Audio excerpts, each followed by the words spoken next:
Well, Elon Musk's slash and burn approach to downsizing the federal government is showing no signs of slowing down. The latest casualty, Native American education. Haskell Indian Nations University in Lawrence, Kansas, is the oldest federally funded university for natives in our country. And last month, the Trump administration fired nearly a quarter of its entire staff at Haskell. And now the students are fighting back.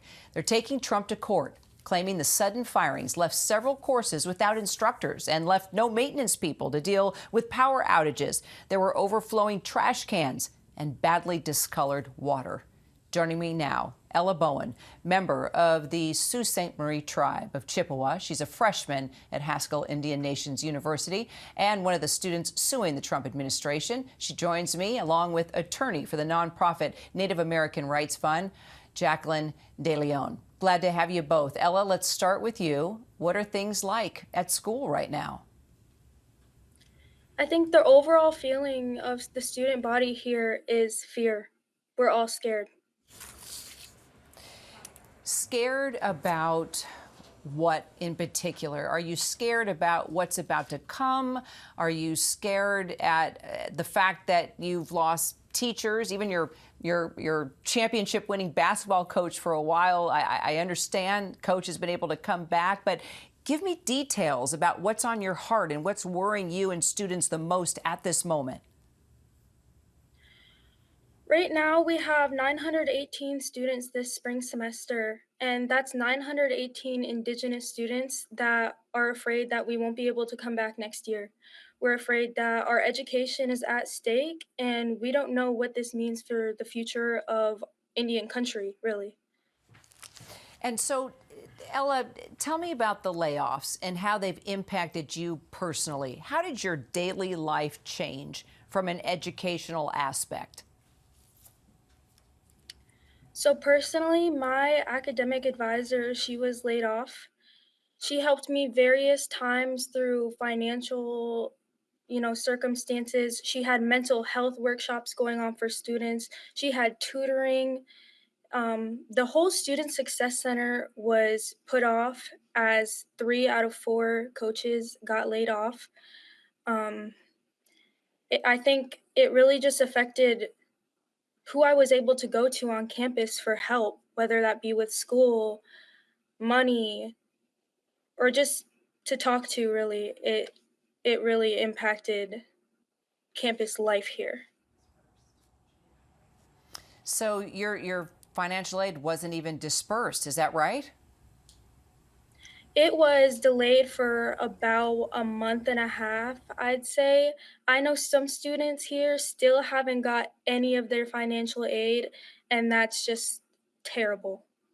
Yeah. I mean, and Jacqueline, let's talk about what exactly this lawsuit is alleging that the Trump administration did wrong. Well, the federal government has trust and treaty obligations to provide education to Native American students. And they also have statutory obligations to provide consultations to tribes prior to any changes, like staff changes. Obviously, that was not done, and the impacts on the students have been severe. And so the Native American Rights Fund, in partnership with tribes and impacted students, are suing the Bureau of Indian Affairs, the Bureau of Indian Education, and the Department of Interior. Wow. So, Ella, you've already won a partial victory, right? 14 of the 37 fired staff members were supposed to be rehired yesterday, I'm told. Did that happen? And has that improved things at all for you and fellow students?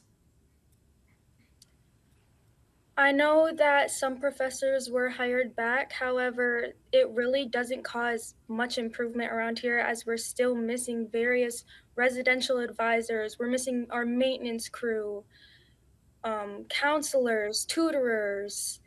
I mean, there's still overflowing trash cans. There's low toilet paper on here on campus for students. There's reduced meal portions at the dining hall. There's no options for vegetarians lately as the dining hall staff have been cut so low. So, Jacqueline, how confident are you that you can win this lawsuit? I mean, when you listen to what Ella is laying out, I mean, it's not just about education, but just safety and quality of life. That's right. We're challenging, the safety and the quality of life, as well as these treaty and trust obligations that have been violated. This has happened at Haskell University. It's also happened at Southwest Indian Polytechnic Institute in New Mexico, and it's happened to BIE, the Bureau of Indian Education, central and regional offices that saw major staffing layoffs. And as a result, really the quality of education at these institutions and throughout the BIE has been severely compromised. We are confident in the obligations of the federal government and our ability to hold them to account. Well, I know how important Haskell is in particular because I have family members that have graduated from there and are even going there right now. So I know how important this is for the entire Native community. And Ella, I will follow your efforts, and Jacqueline De Leon, the lawsuit as well. Thank you both for being with me today. Thank you. Thank you.